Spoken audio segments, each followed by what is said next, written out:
আজকের যে আন্দোলন, সেই আন্দোলনের দাবি বা বিষয়গুলা কি কি, মানে আপনাদের যে আন্দোলনটা আজকে হচ্ছে কি জন্য বা কি দাবিতে আন্দোলনটা যদি বলতেন। আন্দোলনটা হচ্ছে আমাদের এই বাংলাদেশে যারা সংখ্যালঘু হিন্দু সম্প্রদায় রয়েছেন এদের ঘর বাড়ি জ্বালিয়ে দেওয়া হচ্ছে, আমাদের মা বোনদেরকে ইজ্জত লুণ্ঠন করা হচ্ছে, অনেকের সম্পত্তি লুট করা হচ্ছে, দোকানপাট লুট করা হচ্ছে।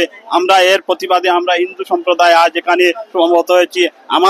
আমাদের সংখ্যালঘু সুরক্ষা আইন নিশ্চিত করতে হবে, আমাদেরকে স্বাধীনভাবে বেঁচে থাকার অধিকার দিতে হবে।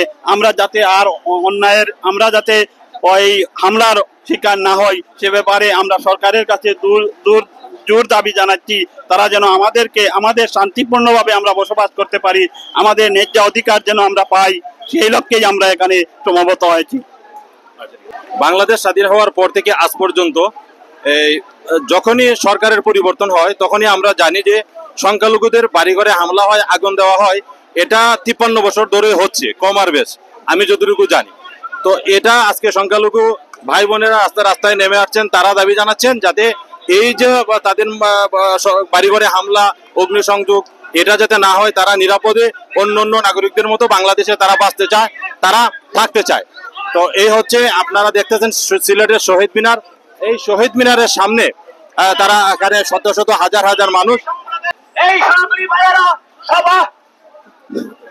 সনাতনী ভাইয়েরা সমান্তরে এই যুদ্ধ করে বাংলাদেশকে স্বাধীন করেছিল। তাহলে আজকে শেখ হাসিনার বাংলাদেশ থেকে পলায়নের পর কেন আমার সংখ্যালঘু সম্প্রদায়ের উপর আঘাত আসবে? আমরা জবাব চাই। আমরা আমাদের ধর্মীয় প্রতিষ্ঠান মুসলিম ভাইদের দ্বারা পাহারায় চাই না। আমরা এই স্বাধীন দেশে আমরা আমাদের সংখ্যালঘু সম্প্রদায়ের উপর কেন বাড়িঘর লুটপাট করা হবে, এর তীব্র নিন্দা ও প্রতিবাদ জানাচ্ছি। সাথে সাথে সকল সনাতনী ভাইদের এক হয়ে এই যুদ্ধের প্রতিবাদ করার জন্য, এই যুদ্ধে অংশগ্রহণ করার জন্য আপনাদের উদারত আহ্বান জানাচ্ছি। সম্মানিত অংশগ্রহণকারী সনাতনী ভাই ও বন্ধুরা, এই দেশের মাটি ছেড়ে এই মা ও মাতৃভূমিকে ত্যাগ করে আমরা ইন্ডিয়া যেতে চাই না। আমরা আমাদের সম অধিকার বাস্তবায়নের জন্য এই রাজপথ থেকে আমরা আমাদের জীবন উৎসর্গ করব। তবে এই বাংলাদেশ ছেড়ে আমরা কোথাও যাব না। সারা বাংলাদেশের সনাতনী সম্প্রদায়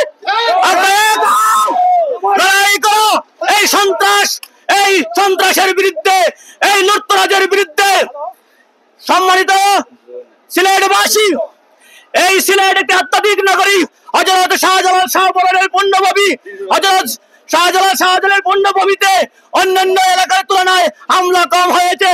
তবু আমরা শঙ্কিত, আমরা উদ্বিগ্ন, আমরা আমাদের ব্যবসা প্রতিষ্ঠানে যেতে পারি না। আমাদের ভয়ে কাজ করে। কেন স্বাধীন দেশে আমাদের ভয়ে কাজ করবে? এই বিগত কিছুদিন যাবৎ এই বাংলাদেশের আমরা বৈষম্য বিরোধী ছাত্র আন্দোলনের নেতা কর্মীদের উদ্যোক্তা আহ্বান জানাই। আপনারা প্রতিটি উপজেলায় আপনাদের প্রতিনিধি পাঠিয়ে সংখ্যালঘু সম্প্রদায়ের নিরাপত্তার ব্যবস্থা করুন, নইলে এই সনাতনী সম্প্রদায়ের রাজপথ ছেড়ে কোথাও পালিয়ে যাবে না। সম্মানিত দেশবাসী, আমরা রাজপথে নেমেছি।